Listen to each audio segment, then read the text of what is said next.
Olá pessoal, hoje nós vamos abordar o capítulo 2, intitulado Dinheiro. Lembrando que o capítulo 2 do livro Para Entender o Capital. Neste capítulo 2, inicia-se aqui a análise do capítulo 3 do livro O Capital. Pois bem, pelo que já foi discutido até aqui, está claro que uma noção particular de dinheiro se cristalizou ao longo do tratamento que Marx dá à troca de mercadorias. Com a disseminação da troca num ato social geral, nós vamos ter o surgimento de um equivalente universal que tomou a forma de uma mercadoria-dinheiro tangível. O dinheiro é um conceito unitário, mas ele interioriza funções duplas que refletem a dualidade do valor de uso e do valor de troca na própria mercadoria. Por um lado, o dinheiro opera como uma medida de valor, como um padrão ouro, por assim dizer, do tempo de trabalho socialmente necessário. Para cumprir esse papel, ele precisa possuir qualidades que são distintas, capazes de fornecer, tanto quanto possível, um padrão preciso e eficiente de medida do valor. O dinheiro também tem de fazer com que a relação de troca ocorra com a mínima dificuldade. Ele funciona como um simples meio para movimentar uma variedade cada vez maior de mercadorias de um lugar para outro. Como medida de valor, por exemplo, o ouro parece muito bom. Ele é permanente e pode ser armazenado para sempre. Podemos avaliar suas qualidades, podemos conhecer e controlar suas condições concretas de produção e circulação. O ouro, portanto, é excelente como medida de valor. Mas imagine se toda vez que fôssemos tomar café, tivéssemos de usar um minúsculo grão de ouro para pagá-lo. Essa é uma forma muito ineficiente de dinheiro, do ponto de vista da circulação de diversas pequenas quantidades de mercadoria. O ouro é um meio ineficiente de circulação, apesar de ser uma excelente medida de valor. Marx compara o dinheiro como medida de valor e o dinheiro como um meio de circulação. Mas, no fim das contas, há apenas um tipo de dinheiro.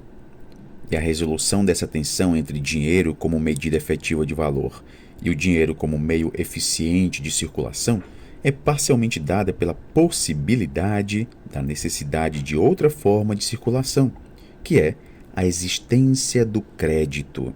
A consequente relação entre devedores e credores não só abre a possibilidade, como introduz a necessidade de outra forma de circulação, que é justamente do capital. Em outras palavras, o que emerge nesse capítulo é a possibilidade do conceito, assim como do fato, do capital. Em lugar de falarmos que existe a circulação de dinheiro, nós teremos aqui a circulação de capital. Há uma distinção entre dinheiro e mercadoria-dinheiro.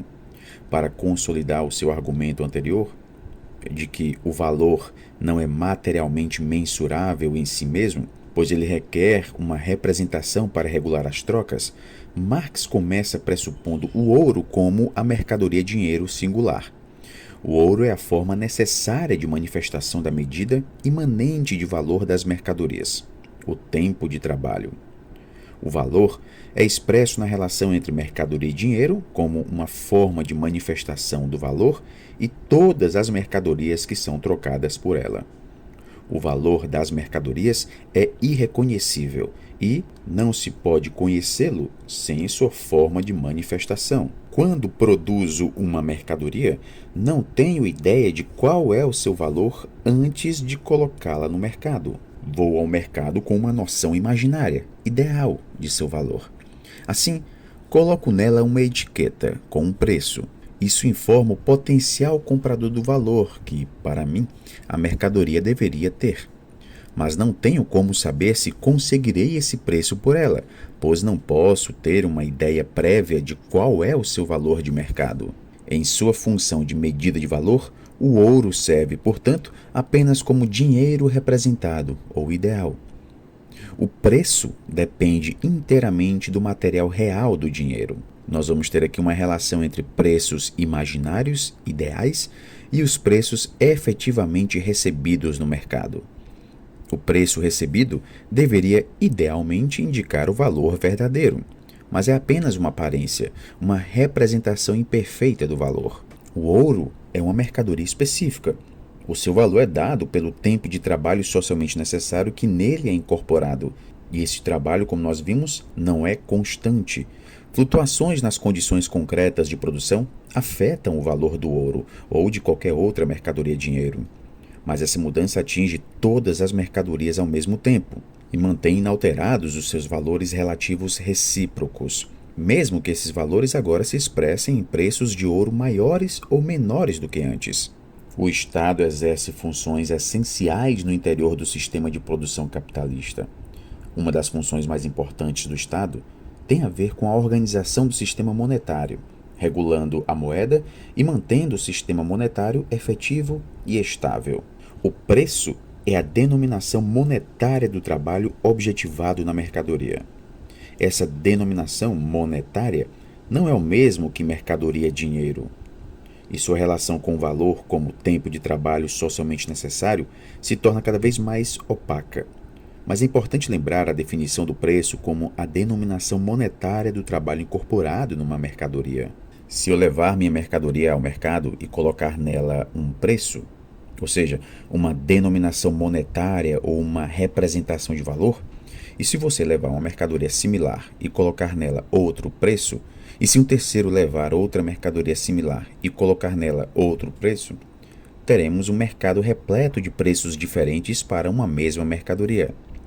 O preço médio, que será efetivamente alcançado em determinado dia, dependerá de quantas pessoas desejarão a mercadoria e quantas irão ao mercado para vendê-la.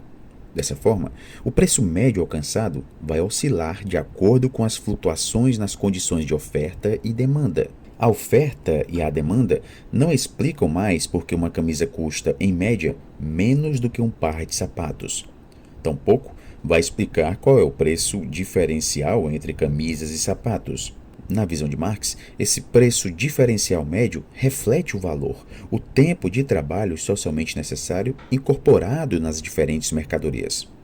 Num determinado dia, no entanto, as flutuações de preço mostram o estado em que se encontra a relação entre oferta e demanda de sapatos naquele dia e por que essa relação variou em comparação com o dia anterior. Dessa forma, o fato de colocarmos denominações monetárias nas mercadorias e convertermos a medida de valor nessa forma ideal, a forma preço, permite que as flutuações de preço equilibrem o mercado, ao mesmo tempo que facilita a tarefa de identificar uma representação apropriada do valor como um equilíbrio ou um preço natural. As coisas que em si mesmas não são mercadorias, como por exemplo a consciência, a honra, podem ser compradas de seus possuidores com dinheiro e, mediante seu preço, assumir a forma mercadoria, de modo que uma coisa pode formalmente ter um preço mesmo sem ter valor. A expressão do preço se torna aqui imaginária, da mesma forma como certas grandezas da matemática. Por outro lado, a forma preço imaginária, como o preço do solo não cultivado, que não tem valor porque nele nenhum trabalho humano está objetivado, abriga uma relação efetiva de valor ou uma relação dela derivada. Se podemos colocar uma etiqueta de preço numa coisa, então, em princípio, nós podemos colocá-la em qualquer coisa, inclusive na consciência e na honra, para não falar de crianças e de partes do nosso corpo. Podemos colocá-la no recurso natural, na visão de uma queda d'água. Podemos colocá-la também na terra e especular com suas variações de preço. O sistema de preços pode operar em todas essas dimensões e produzir incongruências tanto qualitativas como quantitativas. Isso coloca a seguinte questão: se os preços podem ser colocados em qualquer coisa, independentemente de seu valor, e se podem flutuar quantitativamente por toda parte, também independentemente de seu valor, então por que Marx se fixa tanto na teoria do valor-trabalho? A teoria do valor-trabalho era amplamente aceita pelos ricardianos da época, mas hoje a teoria do valor-trabalho é largamente questionada ou abandonada, mesmo por alguns economistas marxistas. Por isso nós temos de fornecer aqui algum tipo de resposta. A produção real, a transformação real da natureza por meio de processos laborais é crucial para a nossa existência. E é esse trabalho material que forma a base para a produção e a reprodução da vida humana. Não podemos nos vestir de consciência e honra, tampouco do espetáculo de uma queda d'água. As roupas não chegam até nós desse modo, mas por meio dos processos de trabalho humano e da troca de mercadorias. Fazer de conta que tudo isso é dado magicamente pelo mercado, facilitado pela mágica do dinheiro que se encontra em nosso bolso, é sucumbir totalmente ao fetichismo da mercadoria. Para romper com o fetichismo, nós necessitamos do conceito de valor como tempo de trabalho socialmente necessário. O valor como tempo de trabalho socialmente necessário está no centro de tudo. Se assumirmos que os valores são fixos, apesar de as constantes mudanças na tecnologia e nas relações sociais e naturais mostrarem exatamente o contrário, nós podemos ver preços flutuarem ao redor dos preços naturais, que consistem no equilíbrio entre a oferta e a demanda. Os preços de mercado se desviam de seus valores de maneira constante e necessária. Se não fosse assim, não haveria como equilibrar o mercado. Algumas pessoas gostam de pensar que a dialética diz respeito exclusivamente à tese, antítese e síntese. Mas o que Marx diz aqui é que não existe síntese.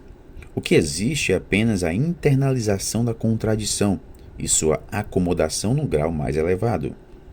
As contradições nunca são definitivamente resolvidas.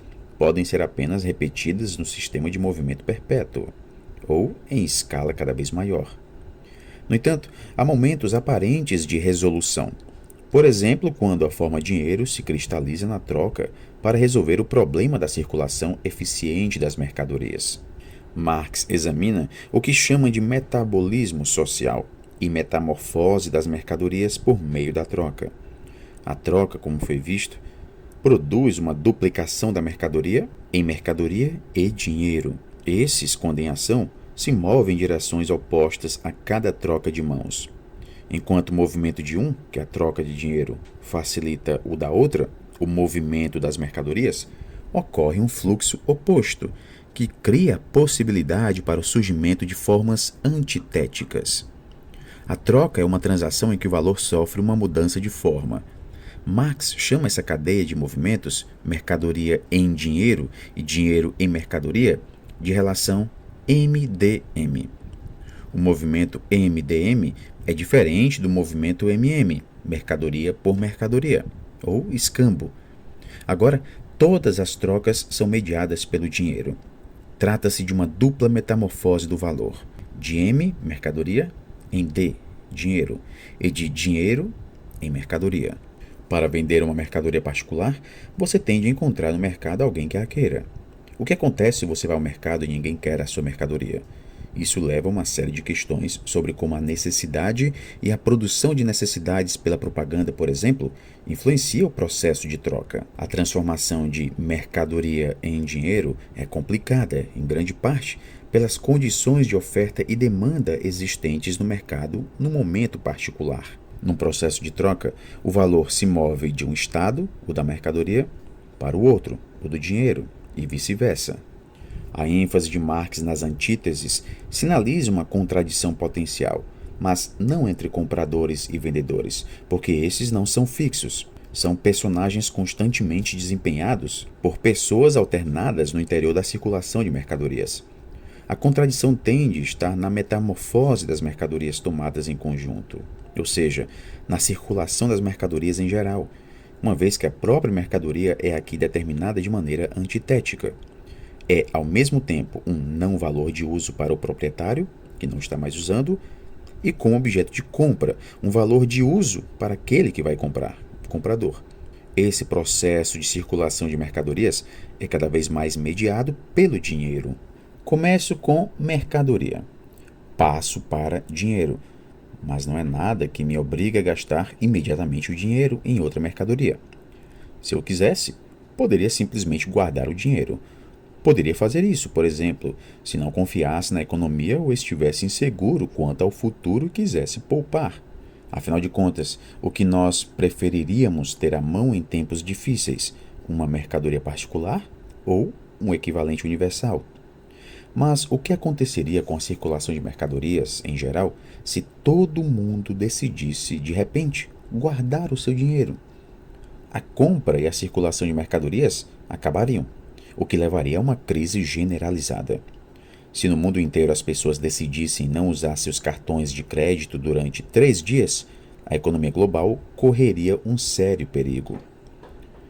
Podemos lembrar aqui que após o 11 de setembro de 2001, os norte-americanos foram estimulados a sacar seus cartões de crédito e voltar às compras.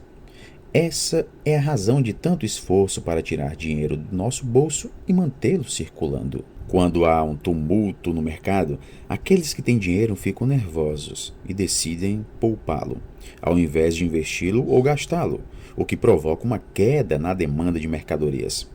De uma hora para outra, as pessoas não conseguem mais vender suas mercadorias. A incerteza cria cada vez mais perturbações no mercado e mais pessoas passam a poupar seu dinheiro, fonte de segurança.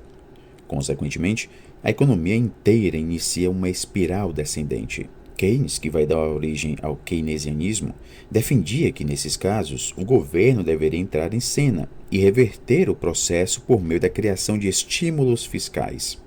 Isso atrairia o dinheiro acumulado de volta para o mercado. A teoria keynesiana dominou o pensamento econômico no período pós-guerra. Seguiu-se então a revolução anti-keynesiana no fim dos anos 70. A teoria monetarista e neoliberal, ainda hoje predominante, tende muito mais a aceitar a lei de Say, que diz respeito justamente à possibilidade de crises generalizadas.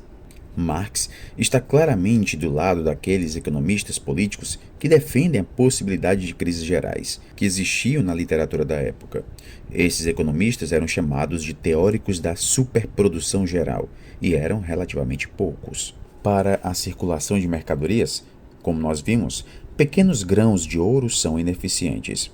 É muito mais eficiente usar objetos simbólicos como moedas, papel ou, como acontece hoje em dia, números numa tela de computador. Mas a cunhagem de moedas, diz Marx, assim como a determinação do padrão dos preços, é tarefa que cabe ao Estado. Portanto, o Estado desempenha um papel vital na substituição de mercadorias dinheiro de metal por formas simbólicas. Marx ilustra isso com uma imagem brilhante. Nos diferentes uniformes nacionais que o ouro e a prata vestem, mas dos quais voltam a se despojar no mercado mundial, manifesta-se a separação entre as esferas internas ou nacionais da circulação das mercadorias e a esfera universal do mercado mundial. A importância do mercado e do dinheiro mundial é reafirmada no fim desse capítulo do Capital. A busca por formas eficientes de dinheiro é muito importante. A moeda é introduzida, paralelamente ao ouro, para o pagamento de frações da moeda de ouro de menor valor, o que leva então ao papel moeda emitido pelo Estado e de circulação compulsória. O papel moeda é signo do ouro, ou signo de dinheiro. Sua relação com os valores das mercadorias consiste apenas em que estes valores estão idealmente expressos nas mesmas quantidades de ouro simbólica e sensivelmente representadas pelo papel. É socialmente necessário abandonar o ouro como peso e operar com essas outras formas simbólicas de dinheiro. No fim das contas, há apenas um dinheiro. Isso significa que, de certo modo, as contradições entre dinheiro como uma medida de valor e o dinheiro como um meio de circulação precisam de espaço para se mover, ou talvez tenham mesmo de ser resolvidas. A venda de indulgências é considerada, em geral, uma das primeiras grandes ondas da mercantilização capitalista. Não há nada que não seja mensurável em dinheiro. Na circulação de mercadorias, ele apaga todas as diferenças. Tendo dinheiro suficiente, podemos comprar nosso lugar no céu, pouco importando os pecados que tenhamos cometido.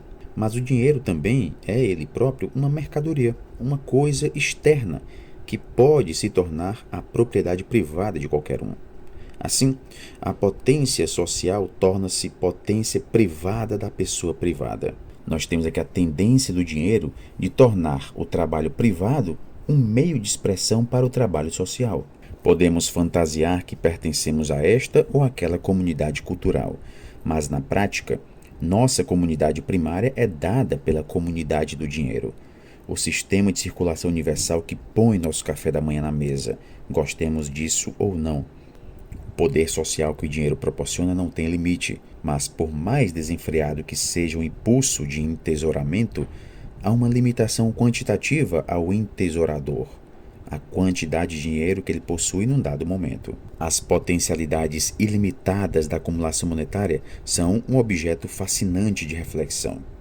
Há um limite físico à acumulação de valores de uso. A acumulação de dinheiro como poder social ilimitado é um traço essencial do modo de produção capitalista. Quando as pessoas procuram acumular esse poder social, começam a se comportar de forma diferente. Uma vez que o equivalente universal se torna uma representação de todo o tempo de trabalho socialmente necessário, as possibilidades de uma acumulação progressiva são ilimitadas. O modo de produção capitalista é essencialmente baseado na acumulação infinita e no crescimento ilimitado. Outras formas sociais, em algum ponto histórico ou geográfico, chegam a um limite e, quando isso acontece, desmoronam. Mas a experiência do capitalismo, com algumas fases óbvias de interrupção, caracteriza-se por um crescimento constante e aparentemente ilimitado. Nós vamos ter aqui um novo tipo de relação social, aquele entre devedores e credores, que dá origem a uma espécie diferente de transação econômica e a uma dinâmica social diferente. O vendedor se torna credor e o comprador, devedor. Qual é então o papel do crédito na circulação geral de mercadorias? Suponha que eu seja um credor e você precise de dinheiro. Eu lhe empresto certa quantia agora com a ideia de recebê-la de volta depois. A forma da circulação é dinheiro, mercadoria, dinheiro, que é muito diferente de mercadoria, dinheiro, mercadoria. Por que eu colocarei dinheiro em circulação para ter de volta a mesma quantia de dinheiro?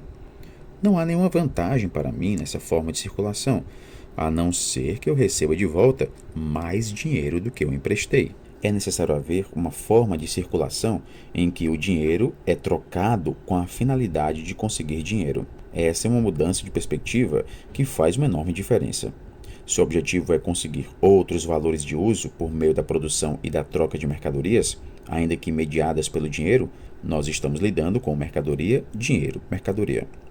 No entanto, dinheiro, mercadoria, dinheiro é uma forma de circulação em que o objetivo é dinheiro e não mercadorias.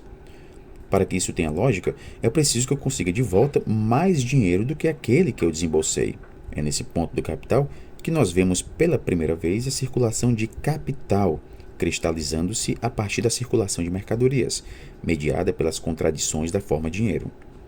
Há uma grande diferença entre a circulação de dinheiro como um mediador de troca de mercadorias e o dinheiro usado como capital. Nem todo dinheiro é capital. Uma sociedade monetizada não é necessariamente uma sociedade capitalista. Se tudo se resolve com um processo de circulação, mercadoria, dinheiro, mercadoria, o dinheiro seria um simples mediador e nada mais. O capital surge quando o dinheiro é posto em circulação com o intuito de conseguir mais dinheiro. É aqui justamente que nós vamos ter a forma capitalista de circulação, em que o dinheiro é usado para ganhar mais dinheiro. O surgimento do capitalismo é um passo inevitável na história humana e resulta das expansões graduais da troca de mercadorias. Esse capítulo sobre o dinheiro é rico, complicado e difícil de absorver numa primeira leitura. Por essa razão, observa-se que muitas pessoas desistem da leitura do Capital quando chegam ao capítulo 3. David Harvey afirma que, a partir deste ponto, a argumentação presente no Capital se torna muito mais fácil. E nós finalizamos aqui esta aula. Bons estudos a todos e até a próxima.